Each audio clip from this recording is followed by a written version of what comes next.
Paskutinis testo uždavinys, tai 10.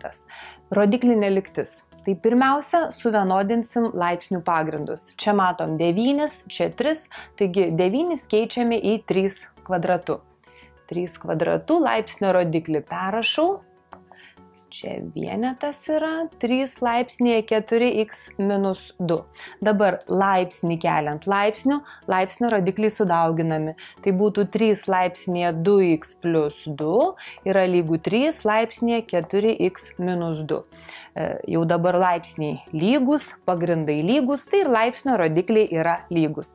Taigi 2x plus 2 yra lygų 4x minus 2. Dabar minus 2x yra lygų minus 4, taigi x lygų 2. Todėl teisingas atsakymas yra D.